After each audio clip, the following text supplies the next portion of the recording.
Përshëndetje nga edicioni informativ qendror këtu në ekranin e Blu Televizion, do të ndalim tek zhvillimet e kësaj dite duke nisur me mangësitë serioze në menaxhimin institucional pas rrëshqitjeve të tokës që kanë goditur segmentin rrugor Matogjin-Bashaj duke izoluar 10 familje.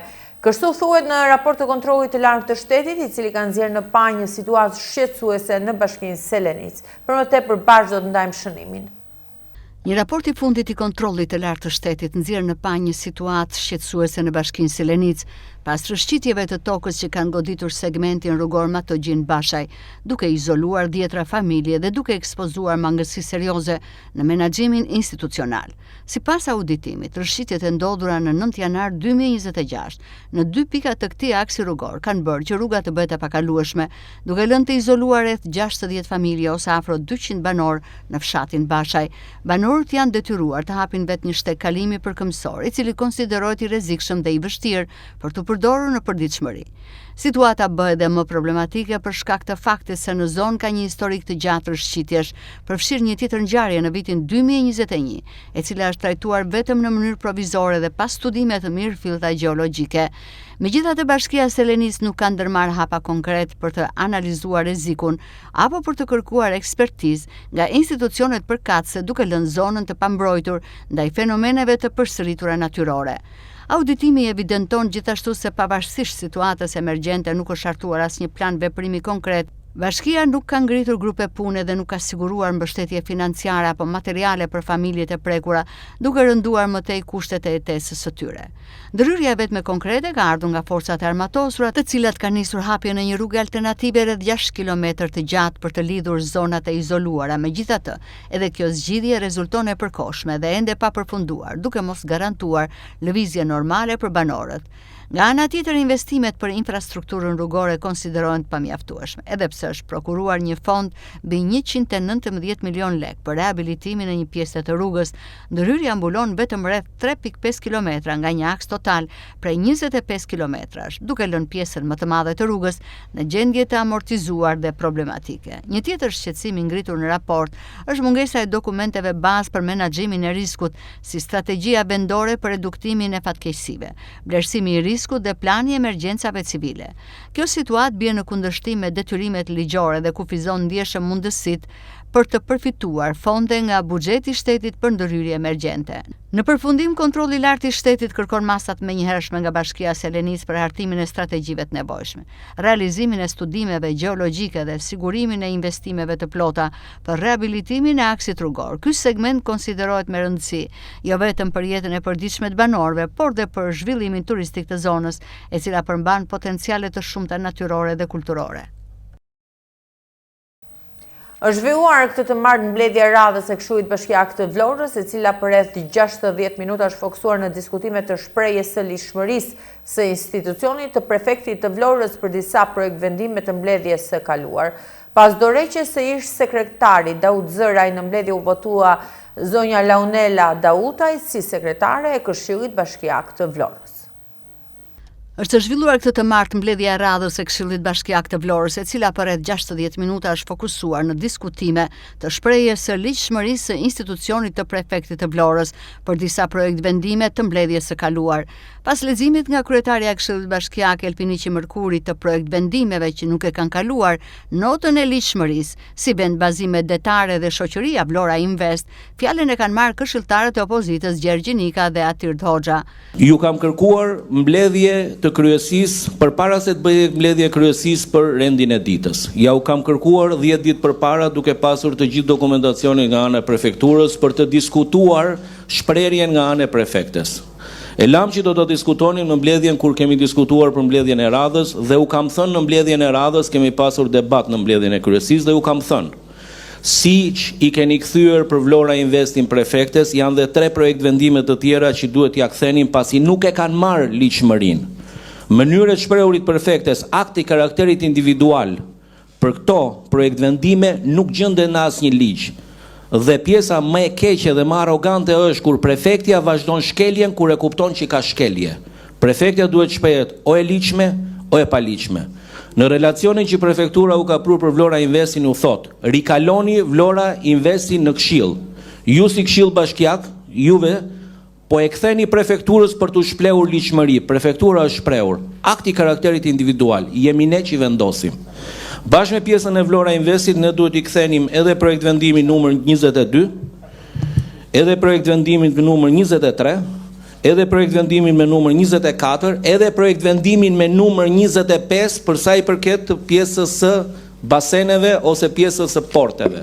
Unë nuk e kuptoj si mund të jetë i palishëm vendbazimi vetëm për portin e Vlorë dhe portin e Triportin, dhe si është vënë në dieni Këshilli Bashkiak prefekti kur nuk di, si është vendosur në dieni Bashkia Vlorë dhe prefekti dhe nuk di gjë Këshilli Bashkiak, i cili vin këtu dhe ngre kartonin, miraton projekt vendimin të cilit i është propozuar. Pra unë mendoj që relacioni i ardhur nga prefekti i Qarkut Vlorë sa i përket këtij projekt vendimi dhe këtu insistoj, do duhet me do e mos të ishin marrë masat. Nuk e kuptoj pse nuk janë marrë masat në një administratë e cila ka 1600 punonjës edhe harxhon gati 50% të buxhetit të bashkisë vetëm për rroga dhe tamtame të administratës dhe nuk arrika dot që nga dita që shprehur ligjshmëria e prefektit që janë disa ditë, mos gaboj janë 10 ditë në të cilat ju keni pas korrespondencën dhe të arritë të korrigjojë këtë projekt vendim. Njëherët kreu i këshilltarëve Demokrat Hoxha ka kërkuar zvogëlimin e çështjeve të rendit të ditës në mbledhjet e Këshillit Bashkiak për t'i trajtuar ato me më shumë kujdes dhe seriozitet. Ju vini duke shkruar përsëri në 65 të rregullores, në cilin thuhet shprehmisht nuk mund të jenë më shumë se sa 10 projekt vendime. Sot kemi 14, në të njëjtën kohë keni paraqitur edhe një projekt vendim tjetër, doni t'i bëni 15. Por unë nuk e kuptoj ç'a i nxiton këta zotrin ose çfarë i bën këta që të bëjnë që Këshilli Bashkiak, domethënë, të zhvlerësohet në këtë farfeje. Por jemi njerëz ne këtu, votojmë, kemi përgjegjësi edhe juridike, edhe morale, edhe politike. Unë nuk e kuptoj të thuhet dhe të stërthuhet që jeni në shkelje të rregullores, të neni 65 në cilin thuhet artimi dhe miratimi i rendit të ditës në mbledhjen e Këshillit Bashkiak. Pika 2. Numri projekt vendimeve të përfshira në rendin e ditës në çdo mbledhje të mos jetë më shumë se 10. Ndërkohë që për projekt vendime që përfshin buxhetin, paketën fiskale, dhënie me koncesion, partneritet publik-privat, analizët e ekzekutivit, të cilat sot ne i kemi analizët e ekzekutivit, nuk duhet të jenë më shumë se sa 5. Edhe kreu i këshilltarëve socialistë Ervis Moçka kërkoi rishikimin e rregullores së Këshillit Bashkiak. Pas miratimit të rendit të ditës është kaluar në votimin e emrit të ri të sekretares së Këshillit Bashkiak, Launela Dautaj, emri propozuar nga kreu i Këshillit Mërkuri, ndërsa opozita kërkoi votim të fshehtë. Me 26 vota pro, 1 kundër, Launela Dautaj prej sot është sekretarja e Këshillit Bashkiak të Vlorës, e cila vjen në këtë post pas dorëheqjes së ish sekretarit të Këshillit Bashkiak Daut Zëraj. Është miratuar me 26 vota pro dhe 7 vota kundër projekt vendimi për miratimin e buxhetit faktik të vitit 2025. Drejtori ekonomik i Bashkisë Haxha i ka relatuar treguesit kryesor, duke filluar nga vlera e tij, mbështetja dhe buxheti i shtetit deri tek investimet e realizuara. Është miratuar me 26 vota pro dhe 7 kundër projekt vendimi për miratimin e buxhetit faktik të vitit 2025. Relacionin e këtij projekt vendimi për ta shpjeguar për këshilltarët bashkiak ka mbajtur drejtuesi ekonomik i Bashkisë Vlorë Hikmet Haxhajt. Sipas Haxhajt, buxheti faktik është një detyrim ligjor që duhet përmbushur. Ai ka relatuar treguesit kryesor duke filluar nga vlera e tij, mbështetja nga buxheti i shtetit dhe deri tek investimet e realizuara. Të ardhurat. Grandet pa kushtuara 363 milion e 232 mijë. Të ardhurat pa përdorura, të trashëguara nga viti 2025, 1 miliard 767 milion e 675 mijë. Grandet specifike 208 milion e 157 mijë. Pra totali të ardhurat që do rishpërndahen janë 2 miliard 339 milion 064 mijë. Shpenzime nga granti i pakushtzuar është shpërndar për paga në shumën 99 milion 480 mijë, për sigurimet shoqërore 13 milion 012 mijë, për shpenzime operative 74 milion 365 mijë dhe për investime 176 milion e 375 mijë. Pra totali i grantit të pakushtzuar 363 milion 232 mijë.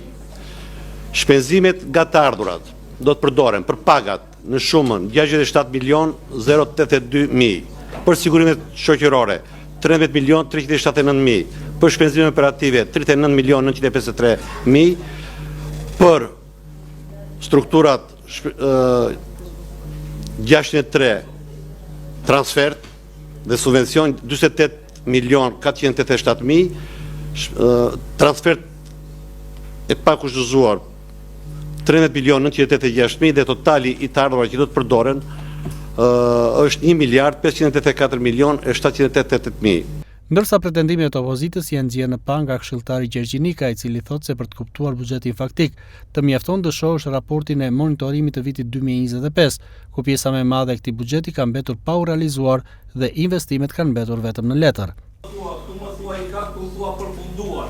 Janë përfunduar, thua. Nuk ka lidhje kur thua janë përfunduar investimet. Për kë po të keni investimet përfunduara? Por janë në proces, prandaj kërkoj financimin e tyre, se nuk janë financuar. Janë në proces. Jo, po janë të buxhetuara, po këtë po them. Një pjesë e cila ka pasur tepër diskutim në rendin e ditës është edhe për miratimin e numrit të punonjësve dhe nivelit të pagave të bashkisë, institucioneve në varësi dhe funksioneve të deleguara 2026. Punonjësit kanë përfituar një rritje page prej 2.5% me përjashtim të punonjësve mbështetës dhe atyre të emergjencave civile, të cilët kanë pësuar një tjetër kuotë rritje. Bëhet një ndryshim në numrin e punonjësve. Paksohet ndërmarrja e pastrimit me 3 punonjës dhe shtohet teatri Petromarko me 3 punonjës, aktor dhe instrumentist. Jo, paksohet, janë vendet pa plotësuara të ndërmarrja e pastrimit si strukturë, po them, si organik. Paksohet me 3 punonjës ndërmarrja e pastrimit dhe shtohet me 3 punonjës teatri Petromarko. Këta punonjës do jenë aktor dhe instrumentist. Fondi paga do të përballohet nga fondet e miratora në buxhetin e vitit 2026. Nuk kemi ndryshim në fonde. E rëndësishme është këtë preventiv ndryshimi i pagave për pushtetin vendor,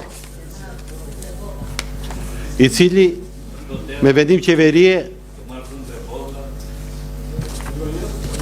me vendimin numër 103 datë 11/2/2026 është bërë ndryshimi i nivelit pagave të pushtetit vendor. Dhe ne kemi reflektuar gjithë ndryshimin e vendimit të qeverisë.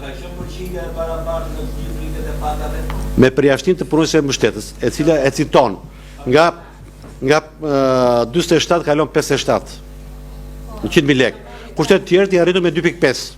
Sipas këshilltarëve të opozitës, pretendimet në lidhje me këtë projekt vendim janë të njëjta çdo vit. Atirt Hoxha thotë se Bashkia Vlorë ka 1600 punonjës, ku vetëm një pakicë e tyre punon. Për shkak të kësaj anomalie, shumë shërbime nuk bëhen të prekshme për qytetarët. Administrata përpiqet gjithkohën të na sqarojë, por problemi qëndron i njëjtë. Sa i përket punonjësve të cilët realisht punojnë në Bashkinë Vlorë, dhe unë këtu kam një vëzhgim personal. Nga të paktët njerëz që shikoj faktikisht që punojnë janë ata zotrinj që bëjnë pastrimin e qytetit, nga të paktët. Dhe nga të paktët që shikoj realisht të punojnë janë dhe një grup njerëzish që merren me mirëmbajtjen e atyre pak lulishteve të cilat ka qyteti jonë.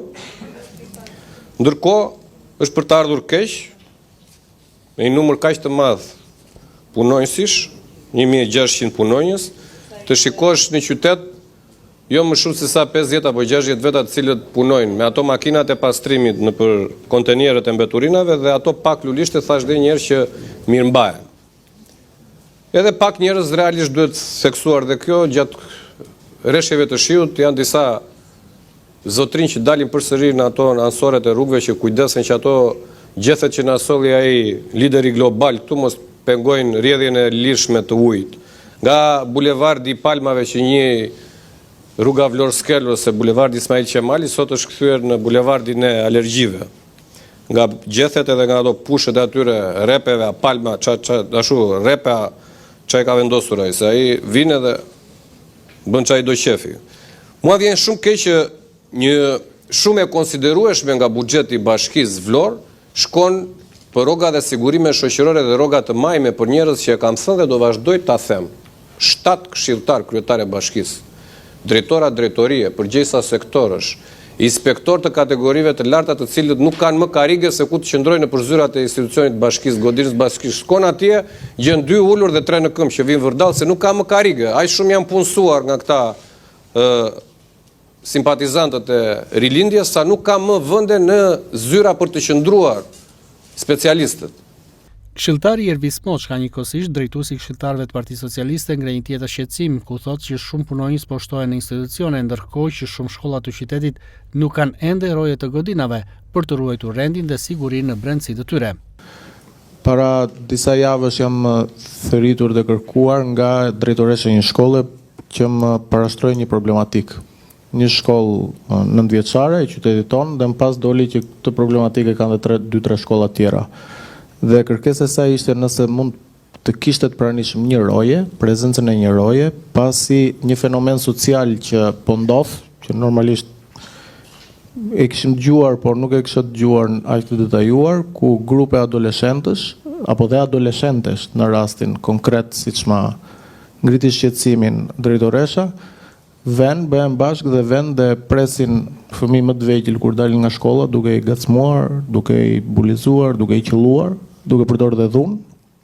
Drejtoresha ishte përballur me këtë fakt, kishte lajmëruar dhe policinë, e cila kishte reaguar, por e kufizuar pasi me minoren nuk mund të ndërhyj siç ndërhyn me majoren. Dhe ky rast, nësa kuptova, ishte një rast i përsëritur me sa po më shpjegonte dhe kërkesa ishte që një roje, një prezencë fizike mashkullore ndoshta do i kufizonte pak, ose dhe ajo kur përballej me një fenomen të tillë nuk do të ishte vetëm, pasi i kishte rritur dhe në zyrë dhe tha arroganca vazhdonte edhe para meje, e këtyre grupeve të ndryshme që kanë krijuar tashmë në Vlorë. Dhe ky është një problem shumë i madh social dhe kur shtohen pyetja që do i bëj drejtoreshës, se nuk e di pse unë kam ngritur shqetësimin, e ngrita edhe te kryetari i bashkisë dhe te nënkryetaria, kur ne shtojmë normalisht me merit, siç tha dhe zoti Hoxha, 2 instrumentistë, aktor apo dhe punonjës gjelbërimi. Kaq problem është për të shtruar 3 roje me këtë projekt vendim në 3 institucione, kur ky problem nuk më përket vetëm mua si prind, por i përket çdo prindi i qytetit Vlorës. Ky projekt vendim është miratuar me 26 vota pro dhe 7 vota kundër, të ardhura nga këshilltarët e opozitës. Prefekti i qarkut të Vlorës dhe Bashkia janë përfshirë në debate institucionale për krimin e shoqërisë Vlora Invest SHPK, ku në qendër të diskutimit qëndron roli i prefektit si garanti i lishmërisë dhe interpretimi i natyrës së vendimit të Këshillit Bashkiak. Ekspertët nënvizojnë se kjo përplasje tregon nevojën në përqartësi ligjore dhe bashkëpunim më të mirë institucional. Institucioni i prefektit në mbrojtje të lishmërisë debat me Bashkinë e Vlorës për Vlora Invest. Një debat institucional është ndezur mes Bashkisë Vlorë dhe prefektit të qarkut lidhur me vendimin për krimin e shoqërisë Vlora Invest SHPK, por në thelb të tij qëndron roli i prefektit si garanti i lishmërisë. Sipas dokumenteve zyrtare, prefekti ka vlerësuar se vendimi i Këshillit Bashkiak për krimin e kësaj shoqërie është një akt administrativ individual dhe përjedhoi nuk i nënshtrohet kontrollit të lishmërisë nga institucioni i tij. Ky interpretim mbështetet në kuadrin ligjor në fuqi dhe në ndarjen e qartë të kompetencave mes pushtetit vendor dhe atij qendror. Nga ana tjetër, Bashkia Vlorë kërkon një qendrim zyrtar për vimin e procedurave duke argumentuar se vendimi ka natyrë më të gjerë normative. Megjithatë, ekspertë të fushës theksojnë se qendrimi i prefektit synon të shmangte i kalimin e kompetencave dhe të ruajë balancën institucionale, duke respektuar parimin e autonomisë vendore. Prefekti në këtë rast paraqitet si një filtër ligjor që garanton që çdo vendim të trajtohet sipas natyrës së tij juridike dhe jo sipas interesave administrative të momentit. Kjo qasje synon të parandalojë precedent që mund të krijojnë paqartësi në zbatimin e ligjit dhe në funksionimin e institucioneve. Debati për Vlora Invest nxjerr në pa nevojën për një interpretim të unifikuar të ligjit dhe për një bashkëpunim më të qartë mes institucioneve, por njëkohësisht rikujton rëndësinë e rolit të prefektit si garanti i zbatimit korrekt të ligjit në nivel vendor. Klevis Kaso, drejtuesi i Ujësillës kanalizimeve të rajonit Vlorë, është prezantuar publikisht për mediat. Kaso evidentoi disa prej problematikave në rrjetin e ujit të pishëm në qytet, ndërsa siguroi përkushtimin e institucionit në përmirësimin e furnizimit me ujë kundrejt popullatës dhe ndryshimin e qasjes së institucionit ndaj qytetarëve. Klevis Kaso, drejtuesi i Ujësjellës Kanalizime rajoni Vlorës, prezantuar publikisht për mediat, në fjalën e tij Kaso evidentoi disa prej problematikave në rrjetin e ujit të pishëm në qytet, duke theksuar se këtë detyrë ka marrë si përgjegjësi personale. Sipas tij, përgjegjësia qëndron në përmirësimin e furnizimit me ujë të qytetit dhe në ndryshimin e qasjes së institucionit edhe ndaj qytetarëve. Kaso premtoi gjithashtu investime të reja sa i përket rrjetit të ujit të pishëm, si në qytet, ashtu dhe në fshatrat të Vlorës. Një përgjegjësi personale, po gjithashtu dhe politike për të përmirësuar shërbimin ndaj qytetarëve të tre bashkive që ky institucion përfaqëson, siç është Bashkia e Vlorës, Bashkia e Imarës dhe Bashkia e Selenicës, në bashkëpunim intensiv me të tre bashkitë, me drejtorinë e përgjithshme të Apukut, si dhe me partnerët ndërkombëtar, në përditshmërinë tonë do të performojmë për të rritur cilësinë e shërbimit, për të qenë sa më pranë konsumatorëve dhe për të ndihmuar rrjetin që të gjithë e dimë që ka problematika të caktuara në fusha të caktuara në qytetin të Vlorës, në të Imarës dhe të Selenicës, por ashtu siç e theksova, me partnerët, me drejtorinë e përgjithshme, me bashkitë, me rentabilitetin që kjo ndërmarrje ka filluar të ketë tani më, do të përkthehen të gjitha në investime për të mirën e qytetarëve dhe ta largojmë atë ndjesi që ka pasur konsumatori ndaj ndërmarrjes së ujësjellës kanalizimeve Vlorë. Në vijim të fjalës së tij, Klevis Kaso u ndal dhe te projekti ujësjellësit të Vlorës, duke bërë të ditur se puna vijon dhe se deri në 5 maj pritet të përfundojë riasfaltimi i segmenteve rrugore. Sipas tij, ka mbetur vetëm lidhja e rrjetit në disa lagje të qytetit. Për sa kohë kam krijuar menjëherë kontakt me administratorët e firmave që po operojnë në qytetin e Vlorës, dhe së bashku me Bashkinë e Vlorës po bëhet është bërë një grup pune për të mbyllur asfaltimet deri në 15 maj. Ky është deadline-i që kemi vendosur për të kapur sezonin turistik dhe të qenë sa më gati për të pasur një infrastrukturë shumë të mirë, të ndihmuar nga ujësjellësi në bashkëpunim me Bashkinë e Vlorës. Projekti është drejt përfundimit, po lidhen nyjet kryesore me fjalë popullore me lagjet dhe pastaj do të kalojmë në fazën e lidhjes me konsumatorët. Kaso bëri me dije se projektet që po kryhen dhe që do të vijojnë përfshin ndërtimin e rrjeteve të rinj për Adhimën, fshatin Zvërnec dhe për Akërnin. Objektivi është përmirësimi në përditshmëri, ne të kalojmë në faza përmirësimi, për dhe të ngelimi stand-by ose të bëjmë regres. Kjo është ajo që ne kemi objektiv si ndërmarrje për të përmirësuar furnizimin me ujë të pishëm, po edhe rrjetin e kanalizimeve, që është shumë i nevojshëm në një qytet turistik siç është qyteti i Vlorës. Po kemi bërë një lidhje të re për përmirësimin e ujit që do të shkojë në fshatin Radhim, që është një fshat shumë turistik dhe pritet që të ketë një prurje shumë të mëdha turistike të njerëzve që do të vinë gjatë stinës së verës. Kemi projektin e Prusit të Mezinit që ka qenë nga lagjet problematike dhe që vuan shpesh me furnizimin e ujit të pishëm, sidomos në stinën e verës, por Akuku ka shumë projekte të mëdha për përmirësimin e të gjithë ujësjellës kanalizimeve Vlorë si rajon, që do të thotë dhe në pjesën turistike përtej Llogaras. Në pjesën turistike Zvërnec kemi një projekt me Bashkinë e Milanos që po implementohet për të rritur performancën për një në nga skajet e qytetit. Po lidhet me ujë të pishëm aeroporti i Vlorës. Të gjitha këto janë projekte që po bëhen njëkohësisht dhe do të duan pak durim nga ana e konsumatorit, qytetarëve, për të rritur performancën e kësaj drejtorie që nuk rresht të punuari 24/24, shërbimi ndaj klientit. Ai theksoi se janë marrë masa dhe për sezonin veror ku janë ngritur grupe në terren në gatishmëri për çdo avari që mund të shfaqet në qytet. Një gjë që është shumë e rëndësishme është kemi bërë një plan masash për sezonin turistik që të kemi gatishmëri absolute 24/24, por dhe ndërhyrja ndaj avarive që ndodhin në qytet, kemi grupe të posaçme që do të reagojnë në kohë shumë të shpejtë për të ardhur në ndihmë qytetarëve. Sezoni veror është shumë afër dhe një nga sfidat kryesore mbetet pikërisht menaxhimi i furnizimit me ujë të pishëm, si dhe reagimi menjëhershëm ndaj avarive të ndryshme në qytet. Ekspertët e industrisë ushqimore kanë ngritur shqetësime reale për rritjen e pranisë së mikroplastikës në ushqime, veçanërisht në frutat e detit, sipas të cilëve në Shqipëri fenomeni është përkeqësuar ndjeshëm gjatë 30 viteve të fundit, kryesisht për shkak të rritjes së përdorimit të paketimit plastik dhe ndotjes së mjedisit.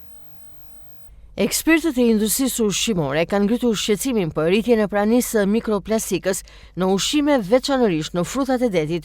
Sipas tyre, në Shqipëri fenomeni është përkeqësuar ndjeshëm gjatë 30 viteve të fundit, kryesisht për shkak të rritjes së përdorimit të paketimit plastik, si dhe ndotjes së mjedisit. Mbetjet plastike sipas tyre që hidhen në natyrë degradojnë në grimca shumë të vogla deri në përmasa mikronike, duke u kthyer në mikroplastik që futet në zinxhirin ushqimor, thonë ekspertët. Sipas tyre, theksohet se mikroplastika tashmë është një kontaminant i përhapur, i cili depërton në organizmat e gjallësave përmes mjedisit të ndotur. Sipas ekspertëve, shumica e produkteve ushqimore sot janë të paketuara në plastik, çka rikte edhe më tej ekspozimin. Ekspertët paralajmërojnë se rreziku nuk kufizohet vetëm tek njeriu, por prek të gjithë ekosistemin, përfshi faunën ujore dhe toksore. Plastika futet në organizmin e kafshëve, bimëve dhe veçanërisht në gjallësat ujore, siç janë peshqit dhe molusjet, thonë ekspertët. Ata nënvizojnë se frutat e detit janë ndër produktet më të rrezikuara, pasi mjedisi ujor grumbullon sasi të mëdha mbetjesh plastike dhe nanoplastike. Përpasoj këto organizma thithin më shumë mikroplastik se çdo kategori tjetër ushqimore. Rreziku mbetet i lartë edhe kur produktet janë të freskëta, pasi grimcat e mikroplastikës depërtojnë në inde dhe qeliza. Skema kombëtare për bujqësinë për vitin 2026 nuk do të përfshijë me furnizimin e fermerëve me naftë pa taksa, ndërsa përfshin lehtësira, sidomos për blegtorët, të cilët do të përfitojnë financime për një numër më të ulët krerësh se më parë. Që për vitit të 2021, pjesë e mbështetjes së fermerëve ka qenë edhe furnizimi i tyre me naftë, pa taksa, duke paguar vetëm për produktin pa barën e TVSH-s, akcizës, taksës së qarkullimit si dhe karbonit. Por skema kombëtare për bujqësinë për vitin 2026 nuk e parashikon më një mbështetje të tillë. Një ndryshim që vjen pikërisht në kushtet kur vendi po përballet me çmime të larta nafte prej luftës në lindjen e mesme. Nuk është ende e qartë nëse është parashikuar një formë tjetër për të zbutur apo kompensuar këtë ndërhyrje që do të ishte me pasoja të ndjeshme për sektorin, i cili këtë vit pësoi disa goditje e për shkak të motit. Skema e re për vitin 2026 përfshin megjithatë disa lehtësira të tjera, sidomos për blegtorët, të cilët do të përfitojnë financime për një numër më të ulët krerësh se më parë. Nëse aktualisht për të marrë mbështetje nga shteti nevojitej një minimum prej 10 krerësh lop, ky kufiz bret në 5 krerë, ndërsa paralelisht rritet dhe financimi nga 10.000 në 12.000 lek për kokë. Ngjashëm edhe për numrin e deleve dhe dhive, me numrin e krerëve që përgjysmohet për të marrë financimin, i cili nga ana tjetër, po ashtu rritet nga 1.200 lek në 1.500 lek.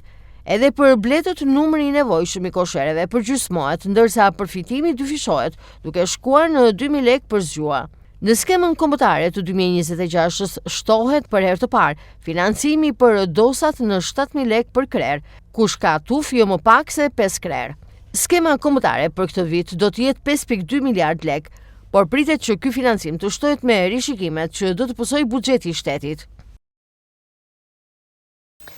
Turizëm, ka mbërritur në portin e Sarandës kroqera Sapphire Princess me 2.500 e 700 pasagjerë në bord. Pjesa më e madhe turistëve janë amerikan, britanik, kanadez, spanjoll, e ndërsa nuk mungojnë edhe vizitorë nga vende të ndryshme të Europës, Azisë edhe më gjerë. Në orët e para të mëngjesit në portin e Sarandës mbriti kroqera Sapphire Princess me një total prej 2.776 pasagjerë në bord, të përfaqësuar nga një gamë gjerkomësish nga i gjithë bota. Kjo është era e dytë që kroqera viziton Sarandën pas ndalesës së saj më 17 mars, ku solli 2.600 turistë. Pjesa më e madhe e turistëve janë amerikan, britanik, kanadez dhe spanjoll, ndërsa nuk mungojnë edhe vizitorë nga vende të ndryshme të Europës, Azisë, por edhe më gjerë. Pas zbarkimit, turistët u organizuan në grupe dhe nisën vizitat në destinacione turistike në afërsi të qytetit të Sarandës, duke përfshirë atraksionet historike, kulturore dhe ato natyrore. Pjesë e itinerarit të turistëve ishin po ashtu edhe vizitat në pikat turistike të Sarandës si Butrinti, Kalaja e Lëkursit, Gjirokastra, Përmeti, Tepelena të tjerë. Kjo ndalesë pritet të sjellë një gjallëri të shtuar në qytetet dhe të kontribuojë po ashtu pozitivisht në zhvillimin e turizmit lokal. Edhe për këtë vit të ri turistik, Saranda pritet të vizitohet nga një numër i lartë kroçerash, duke u kthyer gjithnjë më shumë në një ndalesë gjithvjetore të tyre. Saranda në jug të vendit mirëpret çdo vit mijëra vizitor vendase të huaj, me ujërat e kristalta, trashëgiminë historike dhe klimën mesjetare. Saranda ofron një kombinim të përkryer e të përsosur për pushime relaksuese. Saranda shquhet po ashtu për vende të rejse si Kalaja e Lukursit, manastiri i 40 shenjtorëve, parku kombëtar i Butrindit, si dhe plazhe të shumta me rërë të bardhë në Ksamil dhe ujë të pastër. Ekspertët ndërkombëtar të turizmit kanë identifikuar destinacione të reja, të cilat sipas revistës çeke të udhëtimit pritet të dominojnë industrinë globale të udhëtimeve, ndërsa vëmendja është vendosur drejt vendeve që ofrojnë përvoja autentike, natyrë të paprekur dhe kultura unike, po pa turmat e zakonshme të turistëve. Ekspertët ndërkombëtar të turizmit kanë identifikuar disa destinacione të reja që pritet të dominojnë industrinë globale të udhëtimeve në vitet e ardhshme, shkruan Sigfrid Mortquist në një artikull të botuar në revistën çeke të udhëtimeve qivi.com. Për vitin 2026, vëmendja është zhvendosur nga destinacionet e mbipopulluara drejt vendeve që ofrojnë përvoja autentike, natyrë të paprekur dhe kultura unike, por pa turmat e zakonshme të turistëve.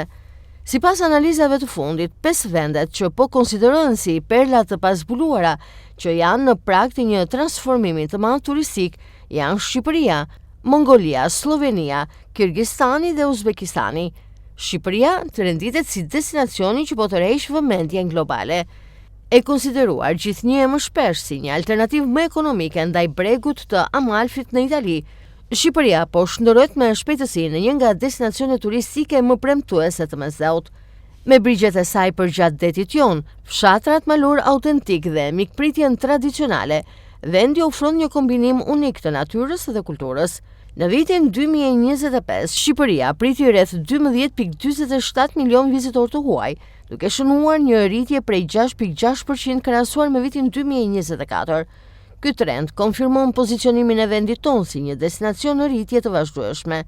Po ashtu renditen edhe investimet e mëdha në infrastrukturë.